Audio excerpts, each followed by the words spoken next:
Good morning, students. Myself, Dr. Indresh Kumar, working as a PGT chemistry lecturer in Surya School, Rewadi. Chapter name: Coordination compound for 12th class. Last lecture, we have already discussed what is the meaning of ligands and what is central metal atom. Okay, beta.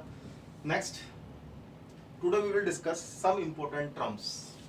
जो इस chapter के अंदर अपन काम में लेंगे उसमें कुछ important terms हैं जो आपको आनी चाहिए, और ये जितनी भी टर्म्स अपन डिस्कस करेंगे अभी ये सब किस पे डिपेंड रहेंगे बेटा? लिगेंड्स के ऊपर रहेगी।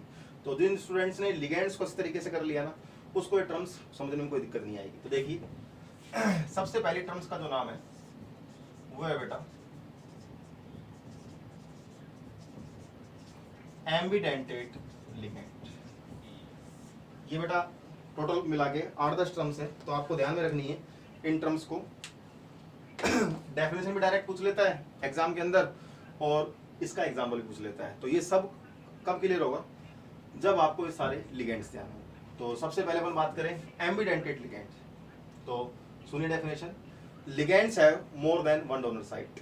मैं पहले एग्जांपल समझा देता हूं उसको। मैं देखिए ये मैंने लिखा एम, एक बार मैं लिख रहा हूं NCS और एक बार मैं लिख रहा हूं बेटा S।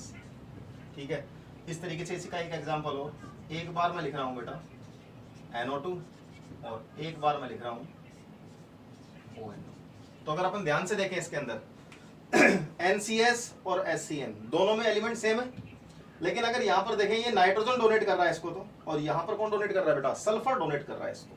ठीक है, इसमें यहाँ पर ये नाइट्रोजन डोनेट कर रहा है और इसमें कौन कर रहा है? ऑक्सीजन डोनेट कर रहा है। तो दोनों में क्या डोनर एटम अलग अलग है? बिल्कुल अलग अलग है, लेकिन फॉर्मूला तो सेम ही है ऑलमोस्ट। तो देखिए ligands have more than one donor site. एक लिगेंड्स के पास एक ज्यादा साइट है, but at the same time only one donor site is used to form coordinate bond. तो आपको ध्यान रखना है ligands have more than one donor site, but at the same time only one donor site is used to form coordinate bond. उसको अपन क्या बोलेंगे? Ambidentate ligand. तो यहाँ पर इसको अपन क्या बोल देंगे? NCS, और यहाँ पर क्या है? ये SCN। तो नेम मैंने आपको बता ही दिए थे। ये नाइट्रोजन जब डोनेट करेगा तो नाइट्राइटो N और यहाँ पर नाइट्राइटो O। सेकंड पॉइंट लेते हैं जो वेरी इंपॉर्टेंट है, एग्जाम के अंदर काफी बार पूछता है, चीलेट लिगेंड। चीलेट लिगेंड पूछ सकता है, या चीलेट आपसे क्या पूछ सकता है? इफेक्ट भी पूछ सकता है। या तो आपसे क्या पूछ लेगा? चीलेट लिगेंड पूछ लेगा बेटा, या आपसे क्या पूछ लेगा? चीलेट इफेक्ट। ठीक है, तो देखिए व्हेन, अब चीलेट लिगेंड तो मैं इसमें मोनोडेंटेट की तो बात ही नहीं करूंगा, इसमें मैं सिर्फ क्या लूंगा? या तो बाइडेंटेट लिगेंड लूंगा या क्या लूंगा? Polydentate ligand. तो when a bi or polydentate ligand, when a bi or polydentate ligand uses it two or more donor atom. क्योंकि बाई ले रहा हूं तो 2 आ गया, और पॉली ले रहा हूं तो मोर देन 2 आ गया। तो when a bi or polydentate ligand uses it two or more donor atom bind to a single metal atom. एक एग्जांपल ले लूं सिंपल, PTEN और Cl। तो ये देखो बाइडेंटेट लिगेंड आ गया। तो when a bidentate or polydentate uses it two or more donor atom bind to a single metal atom. ठीक है, तो उसको तो अपन क्या बोलेंगे? चीलेट लिगेंड बोलेंगे। और due to ring formation this is more stable. ये रिंग बनाने की वजह से कैसा हो जाएगा बेटा? मोर स्टेबल हो जाएगा। तो इस इफेक्ट को अपन क्या बोलेंगे? चीलेट इफेक्ट। देखिए कैसे, ये मैंने लिखा प्लेटिनम, मैंने अभी जस्ट बताया बेटा Cl जो है वो तो मोनोडेंटेट है, इससे तो कोई मतलब ही नहीं है। लेकिन अब ध्यान से देखना, H2 को यहाँ लगा लें अपन, ये डोनेट कर रहा है, H2 को बेटा यहाँ लगा लें। ओके, और अब ये CH2, ये CH2, तो ध्यान से देखना ये डोनेट कर रहा है, ये डोनेट कर रहा है। तो अगर रिंग की बात करें तो देखो 5 मेंबर नजर आ रही होगी आपको, 5 मेंबर। देखो 1 2 3 4 और ये 5, तो ये 5 मेंबर रिंग बन गई। इस रिंग की वजह से ये कंपाउंड कैसा हो गया? मोर स्टेबल हो गया। अब मान लो एग्जाम के अंदर क्वेश्चन आ जाए, 2 कंपाउंड आपको दे रखे हैं, 2 कॉम्प्लेक्स आपको दे, डेफिनेशन क्लियर हो गई? दोबारा सुन लीजिए, when a di or polydentate ligand this one uses it two or more donor atom, 2 तो कर ही रहा है, 2 से ज्यादा भी कर सकता है। तो 2 or more bind to a single metal atom, single metal atom से अटैच है, इसी को क्या बोलते हैं? Chelate ligand. और ड्यू टू रिंग फॉर्मेशन, ये रिंग जो बन गई बेटा इसके जैसे, इसको अपन क्या बोलेंगे? This effect is also called चीलेट effect. Okay, अब ध्यान रखें, मान लो एक आपको दे दिया FeH2O का होल 6 + 3, और एक आपको दे दिया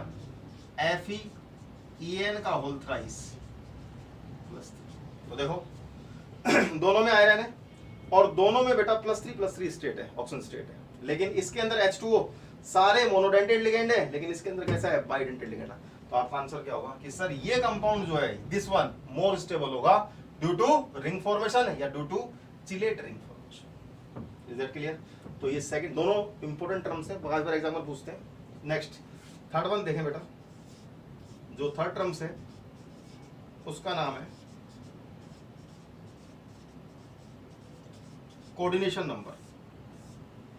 सिंपल डेफिनेशन है, पहले एक एग्जांपल बता देता हूं फिर डेफिनेशन बता दूंगा आपको, ठीक है? अच्छा जी, एग्जांपल ये दोनों ले लेता हूं ऊपर वाले, एक एग्जांपल ये लिख रखा है मैंने, एक एग्जांपल ये लिख रखा है, ठीक है? अगर मैं इस एग्जांपल की बात करूं तो बेटा इसका जो कोऑर्डिनेशन नंबर आएगा, जो कोऑर्डिनेशन नंबर आएगा पहले वाले का, वो 6 आएगा। क्यों? क्या इसके अंदर मोनोडेंटेड लिगेंड है और वो भी कैसा है, न्यूट्रल है, एक के पास एक डोनर एटम, तो 6 के पास कितना हो गया, 6 हो गया। ऐसे ही En कैसा है, बाइडेंटेड है, तो इसके पास अगर इसका निकालोगे आप कोऑर्डिनेशन, ये भी कितना आ गया, 6 आएगा, because one ligand contain 2 donor atom, क्योंकि बाइडेंटेड है तो 3 कितने कंटेन करेंगे, 6 करेंगे, तो आंसर कितना आ गया, 6।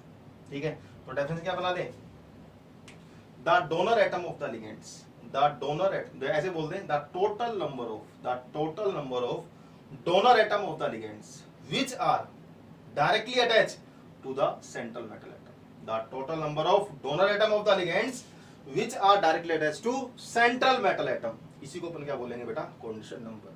तो ध्यान रखना, कंफ्यूज मत हो जाना, वहां चेक कर लेना उस लिगेंड्स के पास कितने डोनर एटम है, वो इसका क्या होगा, कोऑर्डिनेशन नंबर होगा। Is that clear? Point number 4 आते हैं, जो 4 टर्म्स है उसका नाम है भैया कोऑर्डिनेशन स्फीयर।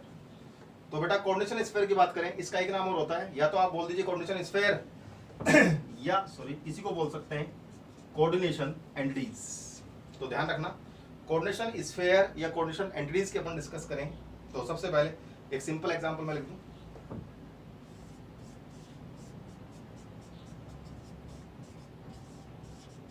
ये कोई एग्जांपल मैंने लिखा CONH3 का होल 6 और CO।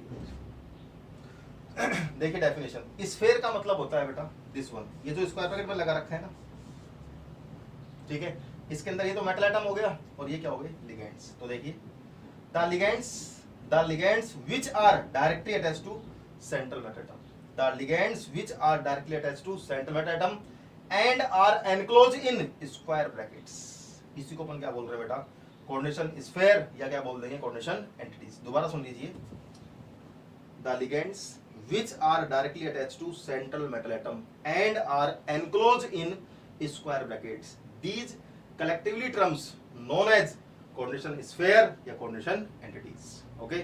तो ध्यान रखना, स्क्वायर ब्रैकेट के अंदर सेंट्रल मेटल एटम प्रेजेंट होगा और लिगेंड्स, ये यहाँ पर लिगेंड का काम नहीं करेगा। Is that clear? Next one, जो 5th टर्म्स है उसका नाम है बेटा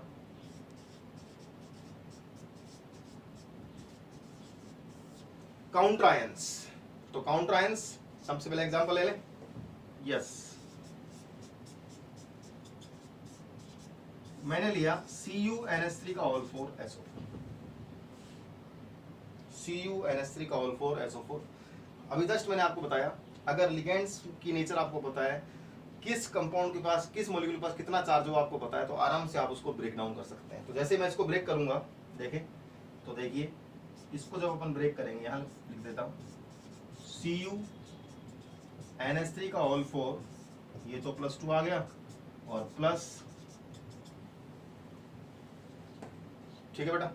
अब देखिए ये यहां पर सेंट्रल मेटल एटम हो गया, ये लिगेंड्स हो गए, इसको ब्रेक डाउन कर दिया, the ionisable group are written outside the square brackets, this one, भाई ये बाहर लिख रखा है, तो द आयोनाइजेबल ग्रुप ब्रेक हो गया, are written outside the square brackets के बाहर, इसी को अपन क्या बोलेंगे, काउंटर आयन। तो यहाँ पर क्या लिख सकता हूं मैं, यहाँ पर सेंट्रल मेटल एटम कौन है, कॉपर, यहाँ पर लिगेंड्स कौन है, अमोनिया NH3, लेकिन यहाँ पर काउंटर आयंस कौन है, सल्फेट आयन यानी SO4-2। तो ये टर्म्स कौन सी हो गई, 5th counter ions. Next point पे आते हैं बेटा, पॉइंट नंबर 6, ये भी एग्जाम के अंदर एक बार डायरेक्ट पूछते हैं, होमोलैप्टिक एंड हेट्रोलैप्टिक कॉम्प्लेक्सेस। तो देखिए होमोलैप्टिक एंड हेटेरोलैप्टिक कॉम्प्लेक्सेस, दो एग्जांपल लिख के समझा रहा हूं आपको। एक एग्जांपल मैंने लिया FeH2O का होल 6 प्लस 3, और एक मैंने लिया बेटा FeH2O का होल 4 Cl2। दो एग्जांपल मैंने लिए। देखिए सबसे पहले मैं बात कर रहा हूं किसकी, होमोलैप्टिक, फिर मैं किसकी बात करूंगा बेटा, हेटेरोलैप्टिक। तो सुने, the ligands which are directly attached to central metal atom, the ligands which are directly attached to central metal atom and all ligands are same। कैसे बोल दें, the same type of ligands which are directly attached to central metal atom, जितने भी ligand central metal atom से attach है बेटा, अगर वो सारे सेम है तो उसको आप क्या बोल देंगे, होमोलैप्टिक बोल देंगे। And the ligands are different which are attach to central metal atom, उसको आप क्या बोल देंगे बेटा, हेटेरोलैप्टिक कॉम्प्लेक्सेस। तो ध्यान रखना, अगर सेंट्रल मेटल एटम से जो लिगेंड्स आपने अटैच कर रखे हैं वो सारे लिगेंड्स सेम है तो उसको आप क्या बोलेंगे, होमोलैप्टिक, और अगर लिगेंड्स डिफरेंट हो गए तो क्या बोलेंगे आप, उसको हेटेरोलैप्टिक कॉम्प्लेक्सेस। क्लियर। नेक्स्ट जो टर्म्स है वो है coordination, polyhedro, coordination polyhedro. Simple terms है, सब कुछ सेम है, सिर्फ थोड़ा सा डिफरेंस है। The spatial arrangement of ligands, spatial का मतलब होता है रेगुलर अरेंजमेंट। भाई लिगेंड्स जो आपने सेंट्रल मेटल एटम से अटैच कर रखे हैं, अगर उनका एक रेगुलर अरेंजमेंट है तो उसको अपन क्या बोलेंगे, कोऑर्डिनेशन पॉलीहेड्रो। तो देखिए definition, the spatial arrangement of the ligands which are directly attached to central metal atom। जैसे कि फॉर एग्जांपल ये मैंने लिया सेंट्रल मेटल एटम, यहां पर मैंने एक लिगेंड ये लगा दिया, एक लिगेंड ये लगा दिया, एक ये टेट्राहेड्रल हो गया। ऐसे ही ये M, एक लिगेंड ये लगा दिया बेटा, एक लिगेंड ये लगा दिया, दिस वन और दिस वन, क्या बन गया, स्क्वायर प्लेनर। ऐसे ही अगर मैं यहाँ पर एक लिगेंड यहाँ लगा दूं, एक लिगेंड यहाँ लगा दूं, तो क्या बन गया, ऑक्टाहेड्रल। तो उसकी नेचर पे डिपेंड करेगा, जिस तरीके से आपने एक लिगेंड्स का रेगुलर अरेंजमेंट कर रखा है उसके अकॉर्डिंग उसकी आप क्या बताएंगे, ज्योमेट्री बताएंगे। तो डेफिनेटली ध्यान रखना, the spatial arrangement of the ligands which are directly attached to central metal atom. सिर्फ यहाँ पर एक वर्ड याद रखना, कैसा arrangement, spatial arrangement of the ligands. Okay. Next जो टॉपिक है इसके अंदर टर्म्स है वो क्या है, denticity, denticity of the ligand. Short में कई बार पूछ लेता है 1 मार्क्स के अंदर डेंटिसिटी। तो ध्यान रखना, जो लिगेंड्स सेंट्रल मेटल एटम से अटैच हो रहे हैं उनकी डेंसिटी क्या है, या उनके पास कितने डोनर एटम है। जैसे सपोज आपको दे दिया En, तो उसकी डेंसिटी कितनी होगी बेटा, 2, क्योंकि 2 डोनर एटम है। आपको दे दिया मान लो सपोज OX, तो कितनी होगी, 2। ऐसे ही आपको दे दिया मान लो सपोज EDTA, तो कितना आंसर लिख के आओगे आप, 6 लिख के। क्लियर। नेक्स्ट है 9 टर्म्स जो ले रहा हूं मैं, वो ले रहा हूं मैं EAN, शॉर्ट फॉर्म है EAN, इसका पूरा नाम होता है इफेक्टिव एटॉमिक नंबर। तो इफेक्टिव एटॉमिक नंबर देखिए कैसे इसका फॉर्मूला अपन बात करेंगे। जो इफेक्टिव एटॉमिक नंबर है वो फॉर्मूला क्या लेंगे, atomic number of metal minus atomic number of metal minus oxidation state, जो मेटल का ऑक्सीडेशन स्टेट है वो, और प्लस 2 इंटू कोऑर्डिनेशन नंबर। ये फॉर्मूला होता है atomic number of metal minus oxidation state plus 2 into coordination number. कई बार competition exam के अंदर एक क्वेश्चन पूछ लेते हैं, कंपटीशन एग्जाम के अंदर। ओके, तो एक सिंपल एग्जाम्पल बता दूंगा आपको। सपोज ये एग्जाम्पल दे दिया आपको FeCN का होल 6 -4। अब जैसे ही आपको ये एग्जाम्पल दिया FeCN का होल 6 -4, तो इसका आपको निकालना है इफेक्टिव एटॉमिक नंबर। तो देखिए आयरन कितना होता है एटॉमिक नंबर, 26, ठीक है। माइनस ऑक्सीजन स्टेट निकाल लें, ये X, ये माइनस का 6 इक्वल टू -4, तो कितना आ गया बेटा, +2।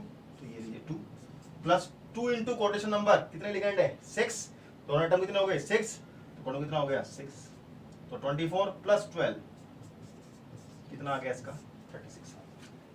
तो ये हो गया इफेक्टिव एटॉमिक नंबर। और लास्ट इसके अंदर अपन लेते हैं, अब जो टर्म्स अपन डिस्कस करेंगे, या तो आप बोल दीजिए ऑक्सीडेशन नंबर, या बोल दीजिए बेटा ऑक्सीडेशन स्टेट। तो ध्यान रखें, ऑक्सीडेशन नंबर बोल दीजिए या क्या बोल रहे हैं आप, ऑक्सीडेशन स्टेट। ठीक है, सबसे पहला point, it is represent by Roman letters. किसे इंडिकेट करेंगे इसको, रोमन लेटर इंडिकेट करेंगे। Second one, it has no correlation with the coordination number. इसका कोई कोरिलेशन नहीं है, किससे, कोऑर्डिनेशन नंबर से। तो देखिए 2-3 एग्जाम्पल समझाता हूं मैं आपको। एक मैंने अभी जस्ट बताया था, ये ले लिया मैंने। एक मैं आपको ये एग्जाम्पल ले लेता हूं, और एक बेटा COEN का होल थ्राइस। ध्यान से देखना, x मेथड से निकाल रहा हूं। यहां पर इसको मैंने x बोल दिया, एक CN पर -1 चार्ज होता है, तो -6 इक्वल टू -4, ये कितना आ गया, +2। तो आप इसको ऐसे लिख के आएंगे, ये Fe और ये बेटा सेकेंड। क्लियर? ऐसे ही x अभी जस्ट आज ही बताया मैंने आपको, जो CO होता है वो क्या होता है, कार्बन मोनोऑक्साइड होता है, लिगेंड है यहाँ पर। लेकिन ये कैसा लिगेंड है बेटा, न्यूट्रल लिगेंड है, कोई चार्ज नहीं इसके ऊपर। तो x + 4 × 0 = 0। तो कैसे लिख के आएंगे, Ni और ये 0। ठीक है, अब सॉरी, इसका ऑक्सीजन स्टेट निकालें तो पहले तो आपको कंपाउंड को ब्रेक करना आना चाहिए। कंपाउंड को ब्रेक अगर नहीं कर पाएंगे तो नहीं निकल पाएगा। COEN का होल थ्राइस, यहाँ तो कितना आ गया, +3 और +3Cl। अब इससे तो कोई मतलब ही नहीं अपने को +3Cl से, तो अपने इसका निकालना है। तो बेटा ये x वही बाइडेंटेट तो है, लेकिन इस पर कोई चार्ज ही नहीं है, तो +0 हो गया इक्वल टू +3। तो क्या लिख के आएंगे आप इसको, CO और ये थर्ड। तो बेटा ये जो 10 टर्म्स मैंने आपको बताई, ये इंपॉर्टेंट है सारी। ये आपको तभी समझ में आएंगी जब आपको क्या याद हो, लिगेंड्स याद हो सारे। ठीक है, उनका चार्ज याद हो, कौन सा मोनोडेंटेट है, कौन सा बाइडेंटेट है। सारी डेफिनेशंस 1-2 लाइन की हैं, इनमें से स्टार्टिंग की 2 इंपॉर्टेंट हैं, ये ध्यान रखना।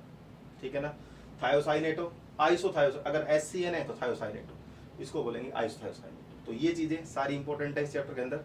तो ये इसका एक स्टार्टिंग इंट्रोडक्शन था कोऑर्डिनेशन कंपाउंड का। ठीक है ना, अब जो मैंने टॉपिक्स बताए थे वो अपन आगे काम में लेंगे इसके अंदर। अगर ये चीजें सारी क्लियर हो जाएंगी तो आगे अपन को इस चैप्टर के अंदर IUPAC नोमेनक्लेचर डिस्कस करेंगे, आइसोमेरिज्म डिस्कस करेंगे, वैलेंस बॉन्ड थ्योरी डिस्कस करेंगे और क्रिस्टल फील्ड थ्योरी डिस्कस करेंगे। और लास्ट के अंदर 2 टॉपिक और है शॉर्ट के अंदर, बॉन्डिंग इन मेटल कार्बोनिल और स्टेबिलिटी ऑफ कोऑर्डिनेशन कंपाउंड। ठीक है, वो आपको बहुत अच्छे तरीके से समझ में आएंगे, लेकिन सबसे पहले इन चीजों को आप अच्छे तरीके से क्लियर कर लें। इसमें कोई डाउट्स हो तो बिल्कुल आप पूछ सकते हैं। ओके बेटा, थैंक यू बेटा, हैव ए नाइस डे।